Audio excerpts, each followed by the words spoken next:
Halo semuanya, selamat datang lagi di sesi bedah materi kita. Nah, kali ini kita bakal ngebahas sesuatu yang rasanya relevan banget buat kita semua. Kita udah ngumpulin dan merangkum berbagai pemikiran luar biasa dari seluruh dunia untuk membedah satu topik penting. Gimana sih sebenarnya jalan untuk mencapai kedewasaan mental dan intelektual yang sejati? Kedengarannya berat ya, tapi tenang aja, kita bakal kupas ini pelan-pelan. Yuk, langsung aja kita mulai. Oke, mari kita mulai dengan satu pertanyaan simpel tapi mungkin bikin mikir. Apa iya, bertambahnya usia itu otomatis bikin kita tambah bijak? Banyak dari kita tuh kayaknya punya anggapan universal bahwa, oh, makin tua pasti makin dewasa. Kita sering mikir kalau kebijaksanaan itu bakal datang dengan sendirinya, seiring dengan nambahnya uban di kepala atau lilin di kue ulang tahun kita.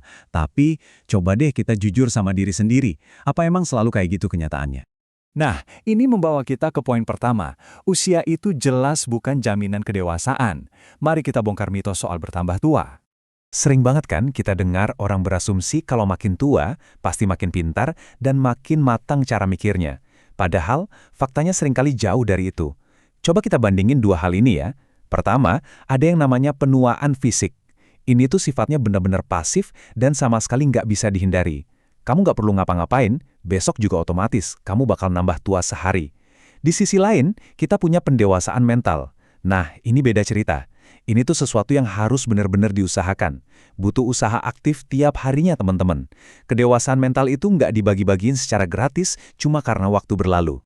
Ada satu kutipan yang pas banget nih dari Rick Bruno. Dia bilang gini, kedewasaan bukanlah proses alami dari penuaan. Nggak semua orang yang menua akan tumbuh dalam kematangan mental.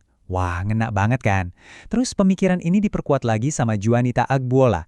Dia ngingetin kita kalau kedewasaan sejati itu butuh niat dan usaha yang disengaja. Kedewasaan itu jarang banget datang pas kita lagi santai-santai leha-leha. Justru sebaliknya, kedewasaan itu terbentuk pas kita dipaksa berhadapan langsung sama situasi yang sulit dan bagian-bagian hidup yang rasanya nggak enak banget. Ya, kamu emang harus berani maju dan melewatinya. Lanjut ke bagian kedua. Setelah kita tahu kedewasaan butuh usaha, sekarang kita harus masuk ke tahap menjinakkan ego kita. Jadi rintangan pertama buat jadi lebih dewasa itu asalnya dari dalam diri kita sendiri. Duccia Zapata punya beberapa kenyataan pahit atau kebenaran yang susah ditelan soal gimana kita harus ngendaliin ego. Mari kita bedah satu-satu. Pertama, sadarilah kalau kamu itu nggak spesial itu. Kedengarannya kasar ya, tapi maksudnya kamu nggak berhak nuntut perlakuan khusus dari dunia. Kedua, pikiran kamu itu bukan kebenaran mutlak, jadi belajarlah untuk selalu mempertanyakannya. Ketiga, ego itu keras kepala banget. Kalau kamu nggak bisa ngenalin dan ngendaliinnya, ego itulah yang justru bakal bikin kamu menderita. Dan yang keempat, ini realita hidup yang harus diterima. Prioritas nomor satu bagi setiap orang adalah diri mereka sendiri. Begitu kita sadar akan poin-poin ini, kita bakal lihat betapa ego seringkali jadi tembok penghalang paling tebal buat pertumbuhan mental kita yang sesungguhnya. Masuk ke bagian ketiga. Kalau ego udah berhasil dijinakkan, waktunya kita belajar tumbuh dari rasa sakit emosional. Kehidupan itu, cepat atau lambat, pasti bakal ngelempar penderitaan ke arah kita. Itu udah pasti. Nah, coba kita perhatiin kerangka berpikir logis dari Vignesh Kiswant ini. Langkah pertamanya tentu aja adalah momen saat kita ketemu sama rasa sakit. Insting alami orang yang belum dewasa biasanya langsung pengen lari. Mereka nyari distraksi atau hiburan buat menghindari rasa sakit itu. Tapi gimana respons orang yang matang? Mereka milih langkah kedua dan ketiga, secara sadar menolak pelarian dan memaksa diri buat menghadapi realita. Kenapa ini penting manak? Soalnya, ngehindar itu nggak bakal nyelesain apa-apa.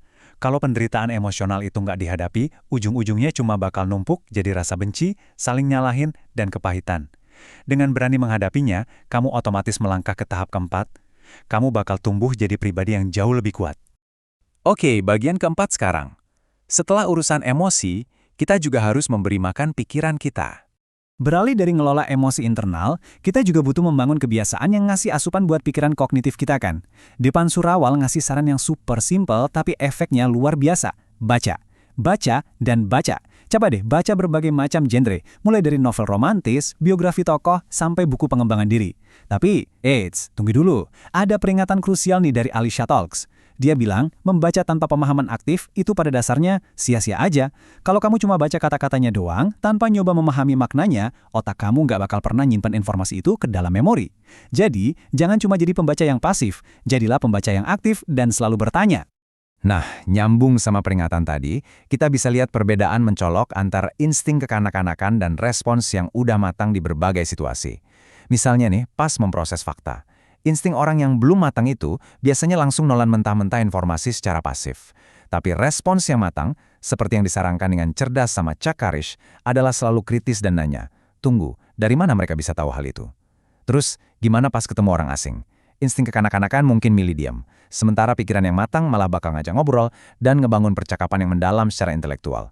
Lalu saat dihadapkan sama budaya baru, orang yang belum dewasa cenderung menutup diri, tapi individu yang matang justru bakal aktif belajar hal baru tersebut. Inti dari semua ini adalah pergeseran pola pikir, dari yang awali cuma nerima dunia secara pasif, jadi seseorang yang aktif menginterogasi dan mengeksplorasi sekitarnya.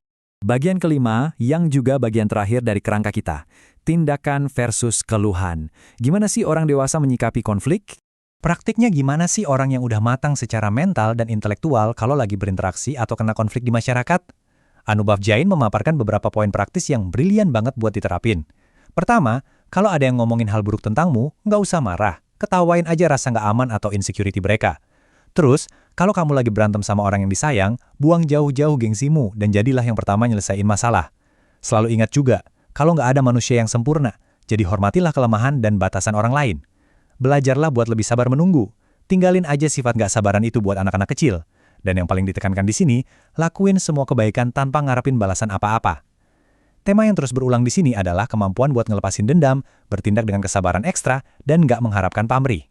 Sebagai penutup sesi bedah materi kita hari ini, aku mau ngajak kalian melakukan satu eksperimen pemikiran yang lumayan provokatif, terinspirasi dari Ravi Shankar Nagarajan.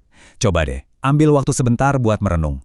Kalau kamu nengok ke belakang, melihat dirimu 5 tahun yang lalu, dan kamu nggak ngerasa kalau dulu kamu itu bertingkah konyol atau kekanak-kanakan, pertanyaannya adalah, apa kamu benar-benar udah tumbuh dan jadi lebih dewasa?